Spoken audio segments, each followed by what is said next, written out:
നമസ്തേ, എല്ലാവർക്കും the mind ബാലൻസിന്റെ NPD സീരീസിലേക്ക് ഹാർദമായ സ്നേഹം നിറഞ്ഞ സ്വാഗതം. ഞാൻ നിങ്ങളുടെ ഡോക്ടർ സ്യൂസൻ കൗരൻ. നമ്മുടെ NPD സീരീസ് എല്ലാം തന്നെ അവയർനെസ്സിനായിട്ടുള്ളതാണ്. നിങ്ങളത് ഡയഗ്നോസിനായിട്ട് ഉപയോഗിക്കരുത്. എൻ്റെ അടുത്ത് പലപ്പോഴും പലരും വന്നിട്ട് എനിക്ക് എൻ്റെ കൂടെയുള്ള അല്ലെങ്കിൽ എൻ്റെ പാർട്ട്ണർക്ക് അല്ലെങ്കിൽ ആർക്കെങ്കിലും ഒക്കെ NPD ട്രേറ്റ്സ് കാണുന്നു അല്ലെങ്കിൽ ഡാർക്ക് ട്രയാഡിന്റെ ട്രേറ്റ്സ് കാണുന്നു എന്നൊക്കെ പറഞ്ഞ് വരുമ്പോഴൊക്കെ നമ്മൾ നോക്കുമ്പോൾ അത് വേരിയസ് അതർ പേഴ്സണാലിറ്റി ഡിസോർഡേഴ്സോ ബിഹേവിയറൽ ഇഷ്യൂസോ ഒക്കെ ആകാറുണ്ട്. അതുകൊണ്ട് തന്നെ നിങ്ങൾ സ്വയം ഡയഗ്നോസിസ് ചെയ്യരുത്. അപ്പോൾ ഇന്നത്തെ നമ്മുടെ ടോപ്പിക്കിലേക്ക് നോക്കുമ്പോഴത്തേനും നമ്മൾ ഇതെല്ലാം നമ്മുടെ ജീവിതത്തിൽ പലപ്പോഴും പല സ്ഥലങ്ങളിലായിട്ട് പല സമയങ്ങളിൽ ഒറ്റയ്ക്കും പെട്ടയ്ക്കുമായിട്ടൊക്കെ അനുഭവിച്ചിട്ടുള്ള ഒരു കാര്യമായിരിക്കും. അപ്പോൾ ചിലപ്പോൾ നമ്മൾ അത് കണ്ടിന്യൂസ്ലി നമ്മുടെ ജീവിതത്തിൽ നമ്മൾ അനുഭവിക്കുമ്പോഴായിരിക്കും നമുക്കത് ഭയങ്കര ബുദ്ധിമുട്ടായിട്ട് വരുന്നത്. നമ്മൾ ഗ്യാസ് ലൈറ്റിംഗ് എന്ന് പറയും. ഗ്യാസ് ലൈറ്റിംഗ് എല്ലാവർക്കും അറിയാം എന്താ സംഭവം എന്നുള്ളത്. ഞാൻ ചിലപ്പം ഈ ഗ്യാസ് ലൈറ്റിങ്ങിനെ ഞാനിങ്ങനെ നോക്കുന്നത് മലയാളത്തിൽ എനിക്ക് അത് കറക്റ്റായിട്ടുള്ള വേർഡ് എങ്ങനെയാണെന്നുള്ള അറിയില്ല. നമ്മളെ ഭയങ്കരമായിട്ടൊരു മാനിപ്പുലേറ്റീവ് സ്റ്റേറ്റിലേക്കൊക്കെ കൊണ്ടുപോകുന്ന ഒരു കാര്യമാണ്. അതായത് ഗ്യാസ് എന്ന് പറയുന്നത്, അതായത് ഒരു മീനിങ്ങും ഇല്ലാത്ത, ഒരു ലോജിക്കും ഇല്ലാത്ത, ഒരു കാര്യവും ഇല്ലാത്ത വെറും ഗ്യാസ് പോലൊരു കാര്യം പറഞ്ഞിട്ട് നമ്മുടെ തലയ്ക്കകത്ത് ലൈറ്റനിങ്ങും ഇടിയും മിന്നലും ഒക്കെ ആയിട്ട് നമ്മളിങ്ങനെ കിളിപോയിരിക്കുന്ന ഒരവസ്ഥയാണ് നമ്മൾ ഈ ഗ്യാസ് ലൈറ്റിംഗ് എന്ന പ്രോസസ്സിൽ കടന്നു പോകുമ്പോൾ ഉണ്ടാകുന്നത്. അതുകൊണ്ടാണോ ഇനി ഗ്യാസ് ലൈറ്റിംഗ് എന്നുള്ളതിലേക്ക് വന്നത് എന്നറിയില്ല. അപ്പോൾ നമ്മുടെ തലയ്ക്കകത്ത് ഇതിനെ ഞാനിങ്ങനെ സ്പ്ലിറ്റ് ചെയ്തിട്ട് പറയാണ്, നമ്മുടെ തലയ്ക്കകത്ത് ഭയങ്കരമായിട്ട് ഇങ്ങനെ വല്ലാത്തൊരവസ്ഥ വരും ഇത് കേട്ട് കഴിയുമ്പോഴത്തേനും. അപ്പോൾ ഈ gas lighting is a termite to your confidence. അതായത് നിങ്ങളുടെ കോൺഫിഡൻസിനെ ചിതലരിക്കുന്നതാണ് ഗ്യാസ് ലൈറ്റിംഗ് കൊണ്ട് വരുന്നത്. ഗ്യാസ് ലൈറ്റ് എന്ന ഓരോ ഗ്യാസ് ലൈറ്റിങ്ങും ഒരു കൂട്ടം ചതലുകളാണ് നിങ്ങളുടെ കോൺഫിഡൻസിലേക്ക് ഇടിച്ചു കയറുന്നത്. അപ്പം എന്താണ് ഗ്യാസ് ലൈറ്റിംഗ് എന്ന് നോക്കിക്കഴിഞ്ഞാൽ, ഒരു പെർട്ടിക്കുലർ സെൽഫിഷ് മോട്ടീവോട് കൂടി, അതായത് എനിക്ക് ചില കാര്യങ്ങൾ നേടിയെടുക്കാനും എൻ്റെതായ രീതിയിൽ കാര്യങ്ങളെ കൊണ്ടുപോകാനുമുള്ള സെൽഫിഷ് മോട്ടീവിന് വേണ്ടിയിട്ട് ഒരാൾ നിങ്ങളുടെ തിങ്കിങ്ങിനെയും നിങ്ങളുടെ സെൽഫിനെയും നിങ്ങളുടെ എൻറ്റയർ മെൻ്റൽ സിസ്റ്റത്തെയും, മെമ്മറി മുതൽ എക്സിക്യൂട്ടീവ് ഫങ്ഷൻ മുതൽ എല്ലാ കാര്യത്തെയും, നമ്മുടെ ബിലീഫ് സിസ്റ്റം, നമ്മുടെ തിങ്കിങ് പ്രോസസ്സ് എല്ലാത്തിനെയും നമ്മളെ കൊണ്ട് എന്താ പറയുക, നമ്മൾ ക്വസ്റ്റ്യൻ ചെയ്യാൻ തുടങ്ങും. നമ്മൾ അതല്ല ശരിയല്ല, ഇതിങ്ങനെയാണോ ശരിയോ, ഞാനല്ലേ, അങ്ങനെ ക്വസ്റ്റ്യൻ ചെയ്യുന്ന രീതിയിൽ കൊണ്ടുവരികയും you started to doubt, you started to question everything about you. ഇതാണ് ഗ്യാസ് ലൈറ്റിംഗ് എന്ന് പറയുന്ന ഒരു പ്രോസസ്സ്. നമ്മളെ തന്നെ ക്വസ്റ്റ്യൻ ചെയ്യാനും നമ്മളെ തന്നെ ട്രസ്റ്റ് ചെയ്യാതിരിക്കാനും നമുക്ക് എന്തോ കുഴപ്പമുണ്ടെന്ന് നമ്മൾ തന്നെ ചിന്തിക്കാൻ തുടങ്ങുകയും നമ്മൾ കാരണമാണ് എല്ലാം ഉണ്ടായത് നമ്മൾ തന്നെ അങ്ങോട്ട് ബിലീവ് ചെയ്തുകൊണ്ട് നമ്മളെ തന്നെ ഏറ്റവും ലോവസ്റ്റ് പൊസിഷനിലേക്ക് കൊണ്ടുപോവുകയും ചെയ്യുന്ന ആ രീതിയിലേക്ക് നമ്മളെ കൊണ്ടുവരുന്ന ഒരു പ്രോസസ്സാണ് ഗ്യാസ് ലൈറ്റിംഗ് എന്ന് പറയുന്നത്.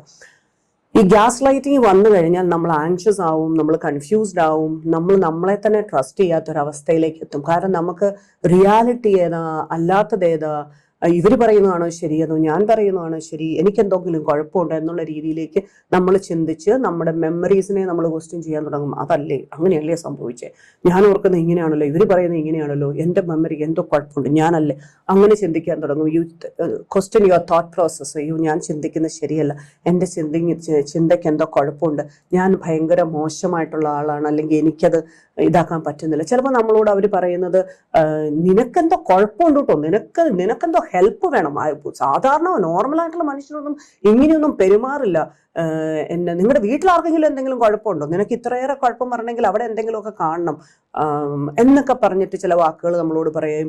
എന്നിട്ട് നമ്മളോട് പറയും, അവർ പറയുന്ന രീതിക്ക് നമ്മൾ വന്നില്ല എന്നുണ്ടെങ്കിൽ, അവരുടെ സിസ്റ്റത്തിനകത്ത് വന്നില്ല എന്നുണ്ടെങ്കിൽ അവർ പറയും, you need to work on yourself, there is something wrong with you, you can't fit in, you are the person who is having the problem, you are not able to fit in എന്നുള്ള രീതിയിലേക്ക് പറയും. അപ്പം നമ്മളോട് പറയുന്നത് നമ്മൾക്ക് എന്തോ ഒരു സംഭവം ശരിയല്ല, നമ്മൾ വർക്ക് ചെയ്യണം നമ്മുടെ മുകളിൽ. അതുപോലെ തന്നെ നമ്മളോട് പറയുന്നത് ഇത്രയൊരു ചെറിയ കാര്യത്തിനാണോ ഇത്രയേറെ വലിയ ബഹളങ്ങൾ വെക്കുന്നത്. ചിലപ്പം നമ്മൾ ചില സിനിമയെ പോലും കണ്ടിട്ടുണ്ട്, തപ്പടിനകത്തൊക്കെ പറയുന്നത് ഒരടിയല്ലേ, അതിപ്പോൾ ഇത്രയേറെ കാര്യമാക്കാനുണ്ടോ, അത് അങ്ങനെയങ്ങ് സംഭവിച്ചു പോയതല്ലേ എന്നൊക്കെ പറയുമ്പോൾ ഒരടിയല്ലേ, വലിയ കാര്യമൊന്നും ആക്കാനില്ല, ഈ ഒരടി കാര്യമാക്കാൻ എന്ന് പറയുമ്പോൾ അടുത്തത് വരുമ്പോൾ ഒന്നുകൂടെ ഒന്നടിച്ച്, നേരത്തെ ഒരെണ്ണം കിട്ടിയതല്ലേ, അത് കാര്യമാക്കില്ല, ഇതും അങ്ങ് കാര്യമാക്കണ്ട, അങ്ങ് വിട്ടേക്കാൻ മതി എന്ന് പറയും. അതുപോലെ നമ്മളോട് ചിലപ്പോൾ പറയും, നമുക്കാണ് ഇൻസെക്യൂരിറ്റി, നിങ്ങൾക്ക് എന്തൊക്കെയോ, നിനക്ക് അസൂയാണ്, നിനക്ക് കുശുമ്പാണ്, മറ്റുള്ളവരുടെ നല്ലതൊന്നും നിനക്ക് കാണാൻ പറ്റൂല, നീ ഒന്നും ഈ ഷെയറിങ്ങിലും കെയറിങ്ങിലും ഒന്നും ജീവിച്ചിട്ടില്ല, അതെങ്ങനെയാണ്, നേരത്തെ മുതലേ ഒറ്റയ്ക്കല്ലേ ജീവിതം, അല്ലെങ്കിൽ വീടെന്താന്നോ കുടുംബം എന്താന്നോ അറിഞ്ഞിട്ടുണ്ടോ, നിനക്ക് എന്തെങ്കിലും അറിയാവോ, പിന്നെ നമ്മളോട് പറയുന്നത് ഭയങ്കര ഓവർ സെൻസിറ്റീവും ഭയങ്കരമായിട്ടുള്ള എന്താ പറയുക എന്ത് തൊട്ടാൽ അങ്ങോട്ട് അങ്ങോട്ടും പൊട്ടുന്ന പോലെയാണ്, പിന്നെ എങ്ങനെയാ മനുഷ്യൻ എന്തെങ്കിലും പറയാൻ പറ്റുമോ? അതുപോലെ തന്നെ നമ്മളോട് ചിലപ്പോൾ പറയുന്ന കാര്യങ്ങൾ എന്നാന്ന് വെച്ച് കഴിഞ്ഞാൽ, ഒരു ജോക്ക് പോലും മനസ്സിലാക്കാൻ പറ്റാത്ത സാധനം, എന്നാ ജോക്ക് ഏതാ, സീരിയസ് ആയിട്ട് പറഞ്ഞത് ഏതാ എന്നൊന്നും ഒരിക്കലും മനസ്സിലാക്കാൻ പറ്റാത്ത ഒരു സാധനം ഇങ്ങനെയൊക്കെ പറയാം. അതുപോലെ തന്നെ ഇവിടുത്തെ പ്രോബ്ലം നീയാണ്, ഇവിടെ നീ നേരെ ആയിക്കഴിഞ്ഞാൽ ഈ വീട്ടിലെ പ്രോബ്ലം എല്ലാം തീർന്നു. പക്ഷെ നീ നേരെ ആകാത്തതുകൊണ്ട് ഈ വീട്ടിൽ പ്രോബ്ലം എല്ലാം വരുന്നത്. നീ അങ്ങനെ പറഞ്ഞില്ലായിരുന്നേ കുഴപ്പമില്ലായിരുന്നു, നീ ഇങ്ങനെ ഒച്ചയിട്ടില്ലായിരുന്നേ കുഴപ്പമില്ലായിരുന്നു, നീ ഇങ്ങനെ നിന്നില്ലായിരുന്നേ കുഴപ്പമില്ലായിരുന്നു, നടന്നില്ലായിരുന്നേ കുഴപ്പമില്ലായിരുന്നു, കടന്നില്ലായിരുന്നേ കുഴപ്പമില്ലായിരുന്നു, നീ അങ്ങനെ ചിരിച്ചില്ലായിരുന്നേ കുഴപ്പമില്ലായിരുന്നു, എന്റെ ഫേഷ്യൽ എക്സ്പ്രഷൻ അങ്ങനെ ആയില്ലേ കുഴപ്പമില്ലായിരുന്നു, നീ ആ ഡ്രസ്സ് ഇട്ടില്ലായിരുന്നേ കുഴപ്പമില്ലായിരുന്നു, ഡ്രസ്സ് ഇട്ടായിരുന്നേ കുഴപ്പമില്ലായിരുന്നു. ഇങ്ങനെയുള്ള സകലമാന സാധനങ്ങൾ നമ്മുടെ നേരെ വരും. You know that it is an attack to your confidence, അല്ലെ? നമ്മൾ പലപ്പോഴും കോൺഫിഡൻസിനെ ബിൽഡ് ചെയ്ത് വെച്ച് നമ്മുടെ ജീവിതം കൊണ്ടുവരുമ്പോൾ ഇത് നമ്മുടെ കോൺഫിഡൻസിലേക്ക് ഒരു അറ്റാക്കാണ്. പക്ഷേ when you look at the confidence, അവിടെ നമ്മളൊന്ന് മനസ്സിലാക്കണം, what kind of A confidence you are having.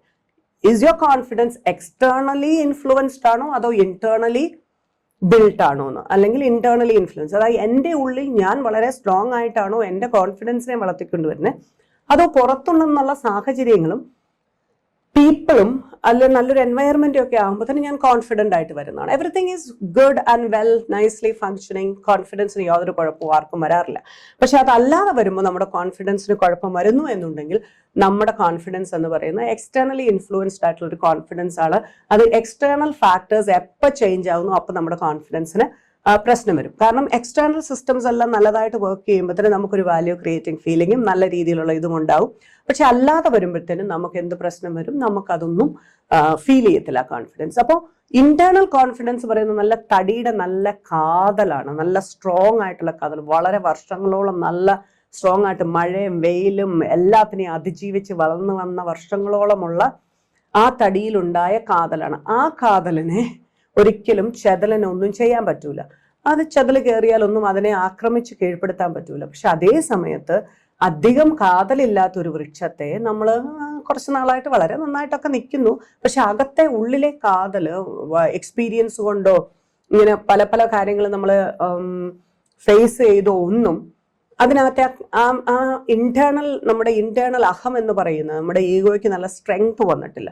അങ്ങനെ ഈഗോയ്ക്ക് സ്ട്രെങ്ത് വരാത്ത ഏതിനെയും നമുക്കറിയാമല്ലോ, നമ്മുടെ ഈ കാതലില്ലാത്ത തടിയെ ടെർമൈറ്റ് കയറിയിട്ട് ഇങ്ങനെ ചെതലിങ്ങനെ തിന്നു വെക്കും. പക്ഷെ ഇത് ഇൻട്രസ്റ്റിംഗ് തിങ് ഇസ് ദാറ്റ് നമ്മളിപ്പോൾ ഒരു തടിയുടെ ഒരു കാര്യമുണ്ടെന്ന് വെക്കുക, ഒരു വീടോ അല്ലെങ്കിൽ ഒരു കസേരയോ മേശ, ഈ ചെതൽ കയറി അകത്തെ കാതൽ, അകത്തെ തടി ഇങ്ങനെ തിന്നു കഴിഞ്ഞിട്ട് പുറത്തെ ഭാഗം ഇങ്ങനെ പ്രോപ്പറായിട്ട് തന്നെ നിൽക്കും.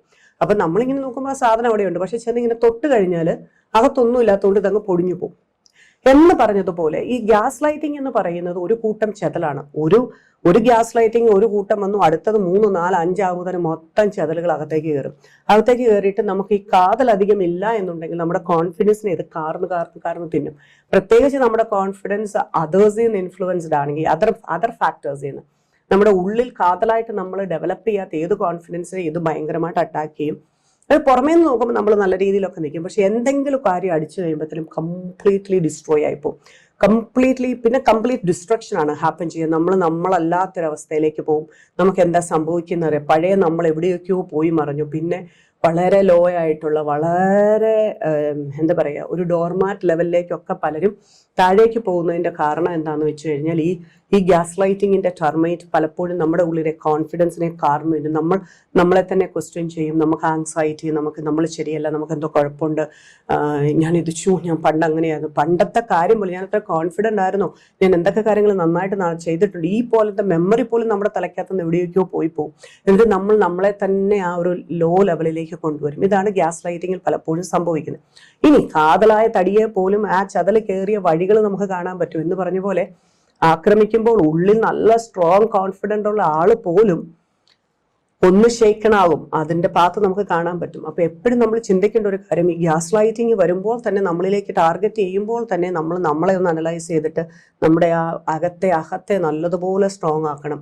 എന്നിട്ട് ഒരു ഗ്യാസ് ലൈറ്റിങ്ങിന്റെ യാതൊരു കാര്യവും പുറത്ത് വെച്ച് ടെസ്റ്റ് ചെയ്ത് അകത്തേക്ക് കയറി, ഇത് ചെതലാണ്, ചെതലിനെ ഞാൻ അകത്തേക്ക് എടുക്കില്ല, ചെതലിനെ ഞാൻ അകത്തേക്ക് എടുത്ത് എന്ത് സംഭവിക്കും? എൻ്റെ കാര്യം പോക്കാവും, എൻ്റെ കോൺഫിഡൻസ് പോവും, എനിക്കൊന്നും ചെയ്യാൻ പറ്റൂല. അപ്പൊ നമ്മളിനിപ്പോ ഈ ഗ്യാസ് ലൈറ്റിനെ ക്വസ്റ്റ്യൻ ചെയ്യാന്ന് വെച്ചോ. ഞാനിപ്പോ പറയുകയാണ്, നമ്മൾ ഗ്യാസ് ലൈറ്റിനെ ഒന്നും ക്വസ്റ്റ്യൻ ചെയ്യാൻ പറ്റൂല. ഗ്യാസ് ലൈറ്റിനെ ക്വസ്റ്റ്യൻ ചെയ്താൽ പറയും, ഞാൻ അങ്ങനെ ഉദ്ദേശിച്ച് പറഞ്ഞല്ലോ, നീ കേട്ടതിന്റെ കുഴപ്പമായിരിക്കും, നീ കോട്ടയുടെ കുഴപ്പത്തിന് എന്നെ പറഞ്ഞിട്ട് എന്താ കാര്യം, എല്ലാം തലതിരിച്ചല്ലേ കേൾക്കത്തുള്ളൂ. ഞാൻ ഇത് പറഞ്ഞാൽ അതിന് വേറെ മീനിങ് ഉണ്ടാക്കും, ഇതിന് പറഞ്ഞാൽ വേറെ മീനിങ് ഉണ്ടാക്കും. ഇതൊക്കെയല്ലേ നിന്റെ അവിടെ എന്താ gas lighting? Can I question? Can I confront gaslighting? No, I can't confront gaslighting. If I confront gaslighting, എന്നോട് ഇങ്ങനെയായിരിക്കും പറയുക. സോ ഈ രീതിയിലുള്ള കാര്യങ്ങൾ വരുന്നത് കൊണ്ട് ഗ്യാസ് ലൈറ്റിംഗ് വരുമ്പോൾ you need to protect yourself, kill the gas lighting there and then itself and you do not take it inside. അതേ നമുക്ക് ചെയ്യാൻ പറ്റുള്ളൂ. ഗ്യാസ് ലൈറ്റിംഗ് ആണെന്ന് അറിഞ്ഞുകൊണ്ട് ഇതെന്റെ അകത്തേക്ക് കയറാതെ അതിനെ സ്റ്റോപ്പ് ചെയ്യുകയും അതിനെ പ്രിവെന്റ് ചെയ്യുകയും ഇത് ചെയ്യുന്ന ആളുകളിൽ നിന്ന് മാക്സിമം ബൗണ്ടറീസ് സെറ്റ് ചെയ്തുകൊണ്ട് മാറി നിൽക്കുകയും ചെയ്യുക. ആൻഡ് ഇന്റേണലി നമ്മുടെ കോൺഫിഡൻസിനെ, നമ്മുടെ സെൽഫ് വർത്തിനെ, നമ്മുടെ സെൽഫ് വാല്യൂനെ എപ്പോഴും നമ്മൾ ഇമ്പ്രൂവ് ചെയ്യിച്ചുകൊണ്ടേയിരിക്കുക. അതിന് നമ്മുടെ പ്രൊഡക്ടിവിറ്റി, നമ്മളുടെ പെർഫോമൻസ്, നമ്മുടെ അച്ചീവ്മെന്റ്സ്, നമ്മുടെ അങ്ങനത്തെ ഓരോ കാര്യങ്ങളും നമ്മളിലേക്ക് കാതലായിട്ടുള്ള രീതിയിൽ നമ്മൾ സ്ട്രോങ് ആയിട്ട് കൊണ്ടുവരണം. അപ്പൊ നമ്മൾ കോൺഫിഡന്റ് ആകാതിരിക്കാനും നമുക്ക് നമ്മുടെ സെൽഫ് വർത്തിനെ ഡാമേജ് ചെയ്യാനുമാണ് എപ്പോഴും ഗ്യാസ് ലൈറ്റിങ്ങിലൂടെ നമ്മൾ, പ്രത്യേകിച്ച് നമ്മുടെ നാർസിസിസ്റ്റിക് ആയിട്ടുള്ളവർ, അതർ ടോക്സിക് ആയിട്ടുള്ള ആളുകൾ ശ്രമിച്ചുകൊണ്ടേയിരിക്കുക. അപ്പൊ ഇതിന് നമ്മളാണ് നമ്മളെ പ്രൊട്ടക്ട് ചെയ്യേണ്ടത്. ഈ ചെതലുകൾ കയറാതെയും എടുക്കാതെയും ഒക്കെ നമ്മുടെ കാതലിനെ ഏറ്റവും സ്ട്രോങ് ആയിക്കൊണ്ട് പ്രൊട്ടക്ട് ചെയ്തുകൊണ്ടേയിരിക്കുക. നമ്മൾ എപ്പോഴും ചിന്തിക്കേണ്ട ഒരു കാര്യമുണ്ട്, നമ്മുടെ ലൈഫിൽ ഒരു കാരണവശാലും നമ്മൾ അബ്യൂസിനെ എടുക്കാൻ പാടില്ല, അബ്യൂസ് കൊടുക്കാൻ പാടില്ല, സ്വയം അബ്യൂസ് ചെയ്യാൻ പാടില്ല. എപ്പോഴും നമ്മുടെ ജീവിതം എന്ന് പറയുന്നത് നമ്മൾ അച്ചീവ് ചെയ്യേണ്ട ഒരു ജീവിതം എന്ന് പറയുന്നത് പീസ്, ഹാപ്പിനെസ്, പ്രോഗ്രസീവ് ആയിട്ടുള്ള ഒരു ജീവിതമായിരിക്കണം. അതിനു വേണ്ടിയിട്ട് നമ്മളെല്ലാം ശ്രമിക്കണം. അതിന് ദൈവം നമ്മളെ എല്ലാം സഹായിക്കട്ടെ.